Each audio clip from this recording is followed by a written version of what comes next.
তো এটাই ছিল মায়াপুরে আমাদের লাস্ট ডে। আজকে আমরা বাড়ি ফিরবো। আর সকালে কুয়াশাটা তোমরা দেখো, এখন কিন্তু মোটেই ভোরবেলা না।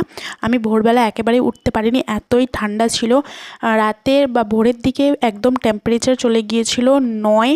আর এতটাই কুয়াশা পড়েছে তোমরা দেখতেই পাচ্ছ। আমরা যেদিন মায়াপুরে ছিলাম মানে আগের দিন তো একদমই মেঘলা ছিল ওয়েদার, একটু রোদ ওঠেনি। বাট আজকের কুয়াশাটা তোমরা দেখো, কুয়াশা দেখে মনেই হচ্ছে যে আজকে রোদ উঠবে। বাট সকাল 7:30 সময় এই মানে কুয়াশা হচ্ছে, এরকম কিছুই দেখা যাচ্ছে না, সামনের কোনো দৃশ্যই দেখা যাচ্ছে না। তোমরা জানো এখান থেকে মন্দির স্পষ্ট দেখা যায়, বাট মন্দিরের কিছুই দেখা যাচ্ছে না, এতটাই ঘন কুয়াশা ছিল। আর খুবই ঠান্ডা ছিল তখন। তো আমরা এখন যাচ্ছি মন্দিরের দিকে।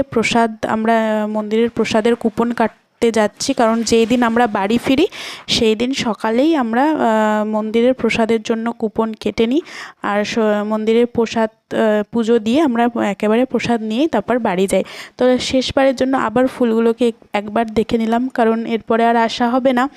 তো আমরা এখন মন্দিরের ভেতরে ঢুকবো। মন্দিরের ভেতরে ফোন অ্যালাউ একদমই করে না, সেই কারণে বাইরের ভিউটা তোমাদেরকে দেখিয়ে দিলাম। দেখো একদম কুয়াশা ভর্তি। তো এরপর মন্দির থেকে প্রসাদের কুপন টুপন কেটে আমরা একটু এই মন্দিরের ভেতরে একটা পার্ক মতো আছে ছোট্ট মতো, সেখানেও অনেক ফুল অনেক কিছুই আছে, এখানে বাগান আছে।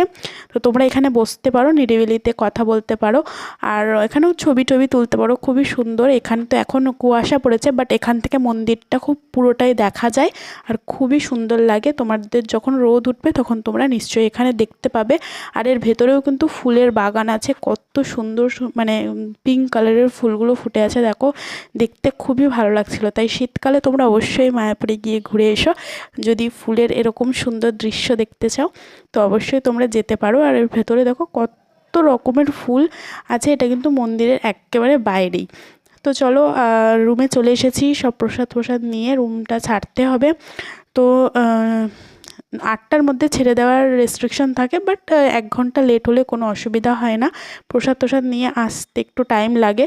তারপর আমরা একেবারে ব্যাগ ট্যাগ গুছিয়ে বাইরে বেরিয়ে পড়েছি। সকালের প্রসাদটা পেয়ে আমরা এখান থেকে বেরিয়ে যাব। সকালের প্রসাদে অনেক কিছুই ছিল, দেখতে পাচ্ছ ভাত, আর এখানে অল টাইম কিন্তু প্রসাদে ভাতই থাকে, আর রাতে শুধু রুটিটা থাকে। তো সকালের প্রসাদটা পেয়ে আমরা বেরিয়ে গেছি বাড়ির উদ্দেশ্যে। এই যে নৌকাতে উঠে পড়েছি, উঠে একটু ছোলা মাখা খেয়ে নিচ্ছিলাম। তো এই যে বাড়ির উদ্দেশ্যে বেরিয়ে পড়লাম। তো মায়াপুরের ফুল ভ্লগটা তোমাদের সাথে শেয়ার করেছি অন্যবারের মতো। এবারে তো ভ্লগগুলো কেমন লেগেছে অবশ্যই কমেন্ট করে জানিও। আর তোমরা কে কতবার মায়াপুরে যাও আর মায়াপুরে যেতে কতটা ভালো লাগে সেটা অবশ্যই আমাকে কমেন্ট করে জানিও।